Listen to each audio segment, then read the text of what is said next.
என்ன ஃபயர்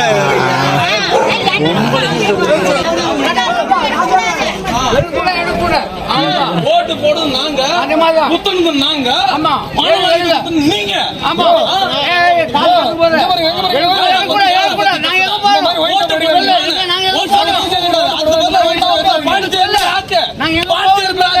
வெளியூர் போறேன், பாண்டிச்சேரி மாதிரி நல்லபடியா எவன் குடிக்க வருவான், அதுக்கப்புறம் அப்ப எவன் ரிப்போர்ட்டர் எல்லாமே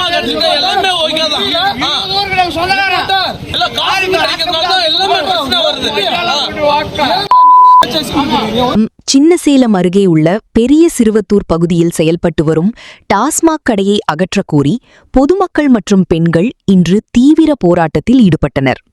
குடியிருப்பு பகுதிக்கு மிக அருகில் இயங்கி வரும் இந்த டாஸ்மாக் கடையால் தினமும் மது அருந்தி வரும் நபர்களின் தொல்லை அதிகரித்துள்ளதாகவும் பெண்கள் மற்றும் பள்ளி மாணவர்கள் பாதுகாப்பற்ற சூழ்நிலையை சந்தித்து வருவதாகவும் பொதுமக்கள் குற்றம் சாட்டினர்.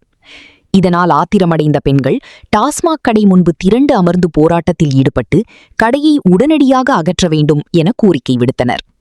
அப்போது அப்பகுதியில் இருந்த குடிநீர் குழாய் சேதப்படுத்தப்பட்ட சம்பவமும் பரபரப்பை ஏற்படுத்தியது. இந்த சம்பவத்தை அங்கிருந்த சிலர் செல்போனில் பதிவு செய்து சமூக வலைதளங்களில் வெளியிட்ட நிலையில் அந்த வீடியோ தற்போது வேகமாக வைரலாகி வருகிறது. மேலும் தமிழக வெற்றிக் கழக தலைவர் சி. ஜோசப் விஜய் சமீப காலமாக தமிழகத்தில் டாஸ்மாக் கடைகளை மூட வேண்டும் என்று தொடர்ந்து வலியுறுத்தி வருகிறார். மது இல்லா தமிழகமே எங்கள் நோக்கம் என அவர் பல்வேறு மேடைகளில் பேசியிருந்த நிலையில் பெரிய சிறுவத்தூர் பெண்களின் இந்த போராட்டம் சமூக வலைதளங்களில் பெரும் கவனத்தை பெற்றுள்ளது. விஜய் கூறியது தற்போது கிராம மக்களின் குரலாக மாறியுள்ளது.